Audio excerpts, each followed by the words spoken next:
Welcome to Wii Vault, a series on this channel where I take a look back at old Wii games, see if they were good, if they hold up, and if they should come back today. Today's guest, X-Men Destiny. Also, new shot, new angle for the Wii Vault series. Let me know what you think about it. Now, X-Men Destiny is a choice decision-based X-Men game where you play as your choice of player with your choice of powers, choosing between the X-Men and the Brotherhood. So these choices and decisions might make it interesting when I attempt to recap the story.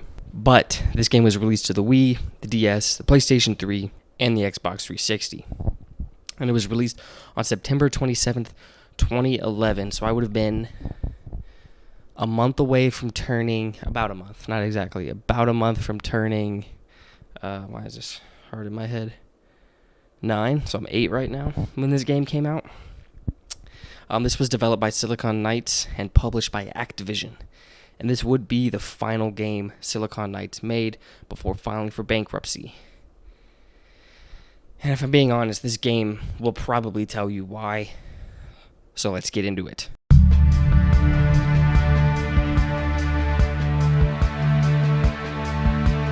Look, I'm going to be completely honest with you. I got lost while this story was being told.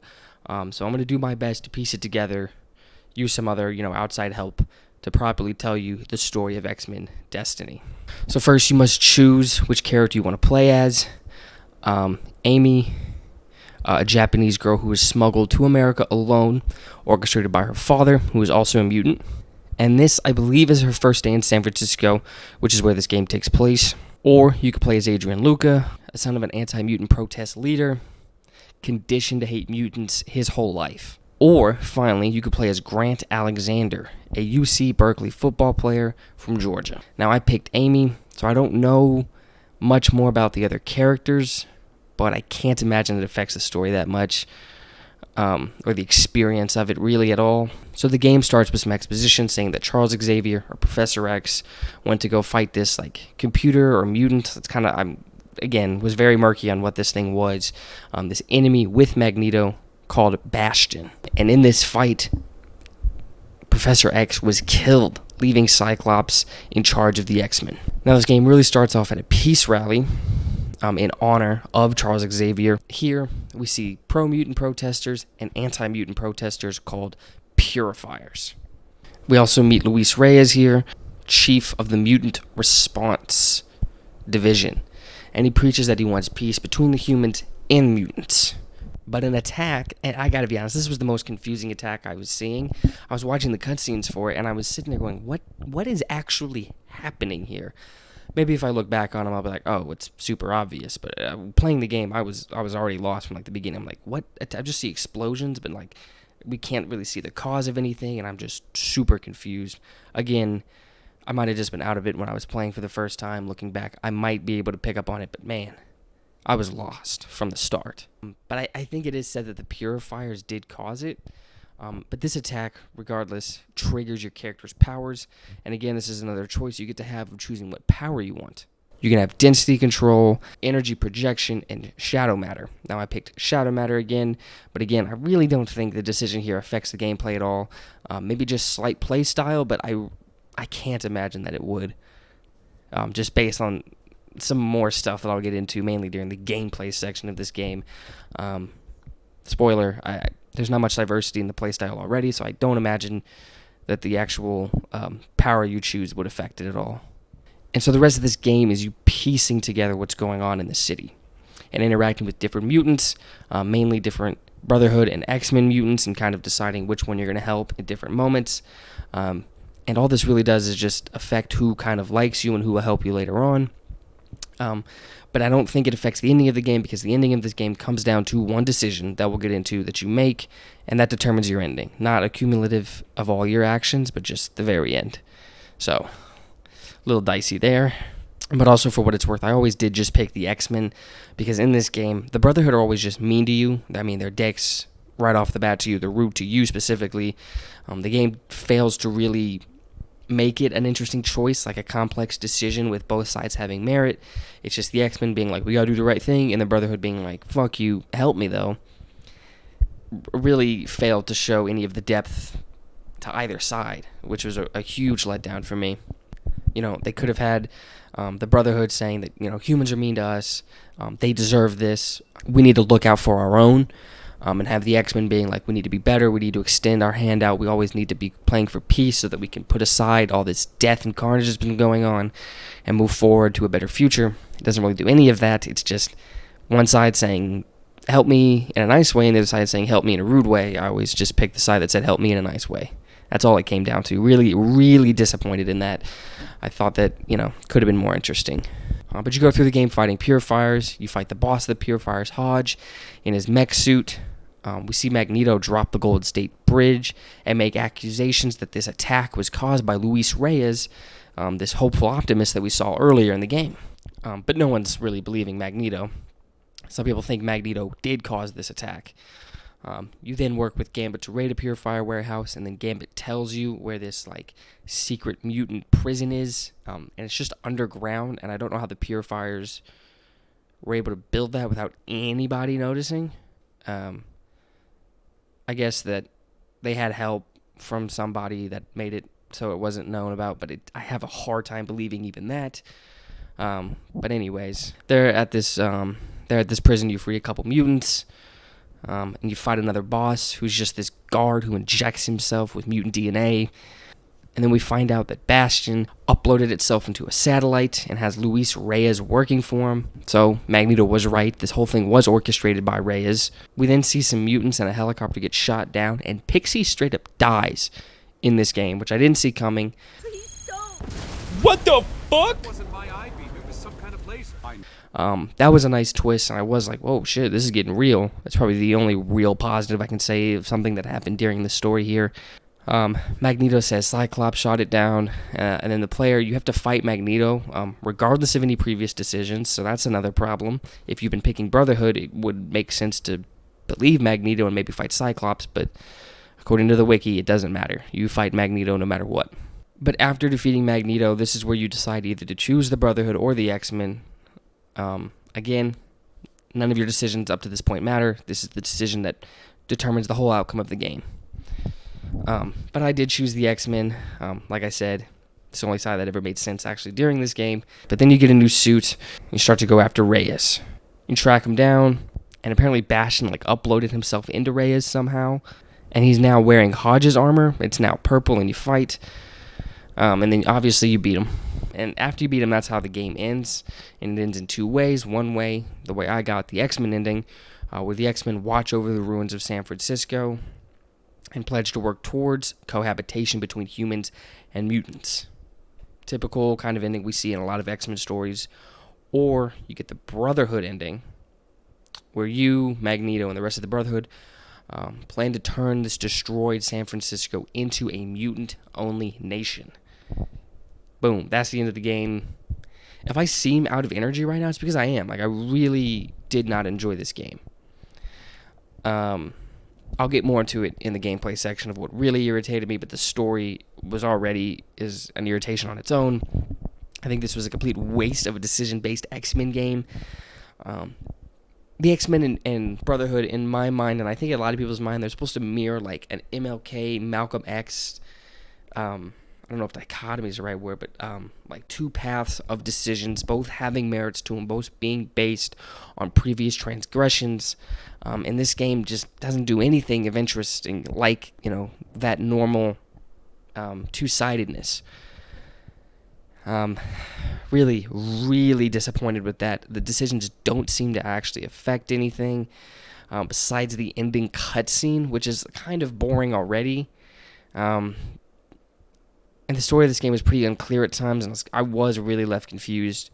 I would love to see this concept taken to a more capable studio, but for the story of X-Men Destiny, I have to give it a 2 out of 10. The story is what should have been the strength of this game, given the idea of a decision-based game between those two sides, but it fell completely flat. Most unfortunate, 2 out of 10.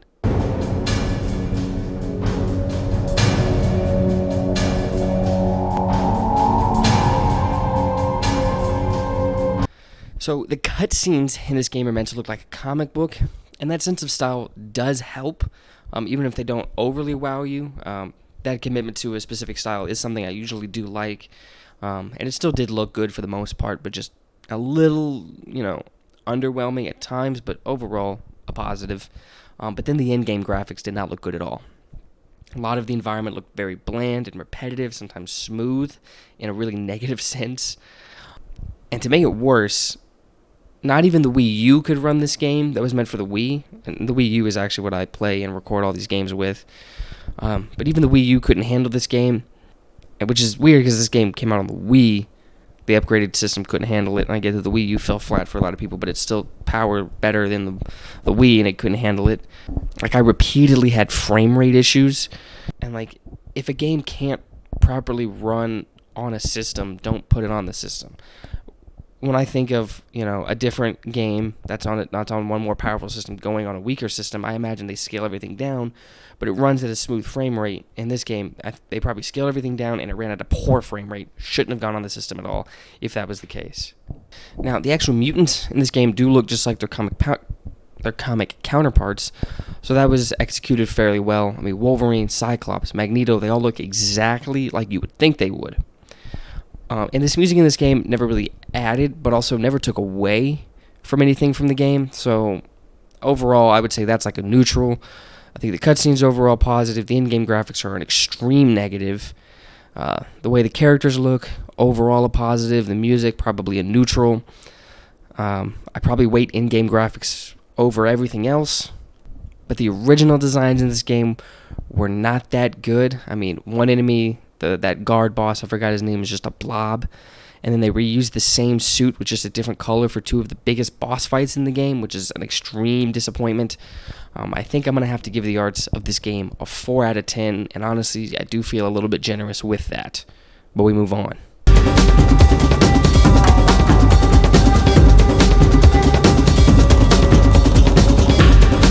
Alright, so basically, the gameplay in this game is press A to hit, B to jump, joystick to move, you hold Z, and then a D-pad button for a special attack, hold C, and then a D-pad button for mutant abilities. And I'll be honest, besides Wolverine's regeneration ability, I didn't really use anyone else's. And that's mainly because in this game, the best thing you can do is just spam A. It's quick, and when you use other attacks at the end of the attack animation, sometimes you can be left vulnerable. And even then, sometimes the difference between just spamming A and using one of those attacks was very minimal, so it just didn't look the same. It just didn't feel, that unique to use them. So unfortunately, this game is just pure spamming A to move on. And there are 3 boss fights that I remember more vividly. There might have been more, but these are the 3 I remember. There's the Hodge fight, which started off really annoying, but once I kind of got a feel for it, it was like a 2-second fight, super easy. And then the Abomination fight, I don't remember what his actual name was, but it was extremely aggravating. I mean, I swear, and I mean this, dude, I swear I wouldn't be touched by the enemy or the shockwave. Any animation on the screen would not touch my character, but I would still get hurt. Which pissed me off, and I genuinely did rage quit the game. This was the start of the downfall for this game, in my opinion. This is what really started to piss me off. But then the final fight against Bastion was a copy and paste of the Hodge fight, which resulted in it being a 2-minute fight, which was extremely disappointing, especially for the final fight of the game. And this gameplay for this game was just boring. It wasn't overly fun. Sometimes it was more aggravating than anything else if I did feel an emotion while playing, which was iffy at times. And I stream the games I play on WeVault. No one really watches. One guy does every now and then. Shout out to Spidey Kid. But I was sitting there, I was like, man, no one's watching. I'm not having a good time, and I'm done. This is the only game that I've done for this series that I didn't finish on stream. Which that's hard to do because I'll push through these games and I'll stream them all. But this is the only one that's not finished on stream because I just couldn't. I had to have something else. I was watching something else while I'm playing. I just had to because this game sucked. It was not fun to play. I think honestly I'm gonna have to give the gameplay for this game a 2 out of 10. Just not fun. More aggravating than anything. But most of the time, emotionless while playing. we move on.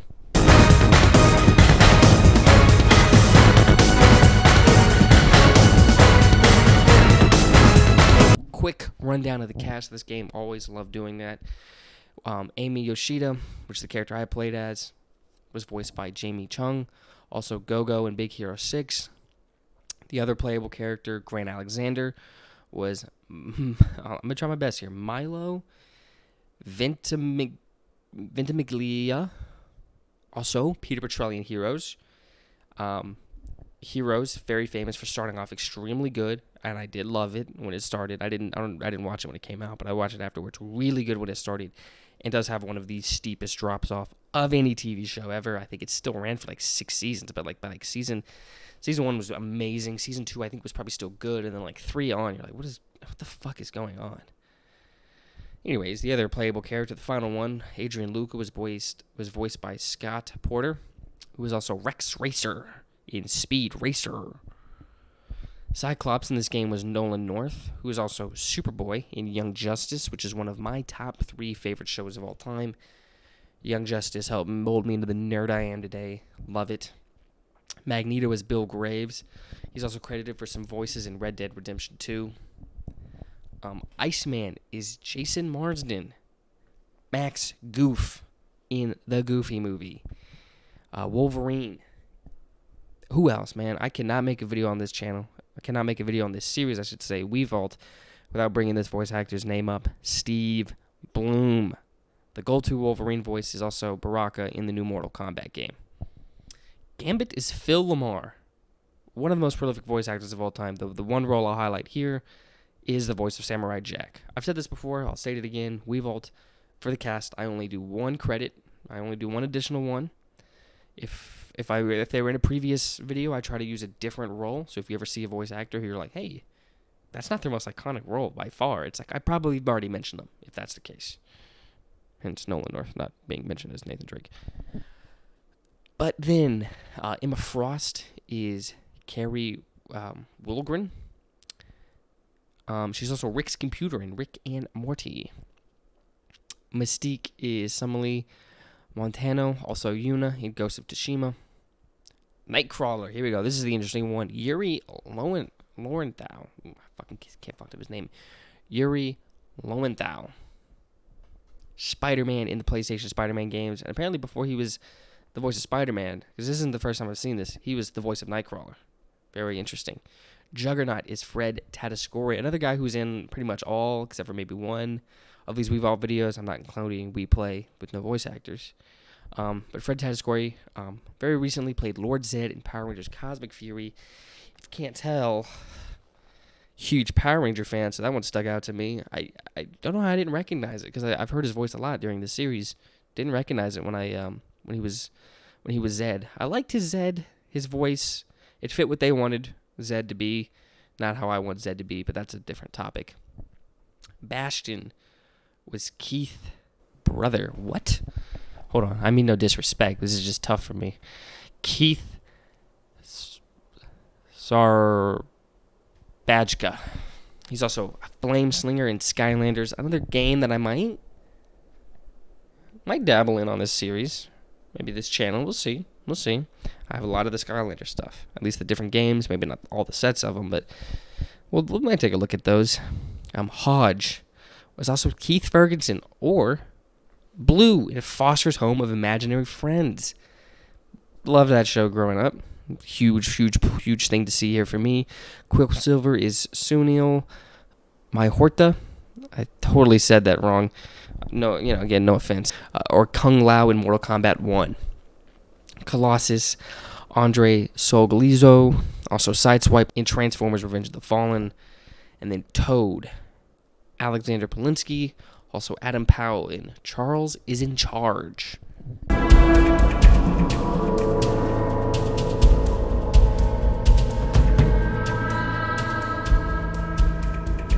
This game sucked. I feel like I've articulated it. It's a great concept, a decision-based game where you pick between the X-Men and the Brotherhood, but the execution was terrible, along with bad graphics, terrible gameplay. This just fell flat. Overall, I'm going to have to give this game a 2 out of 10. I think this is the worst game I've played in this series. It's terrible. It's terrible. But let's just go ahead and take a look at the next game in this series. You just got coconut mauled. Share this with all your friends to totally coconut maul them.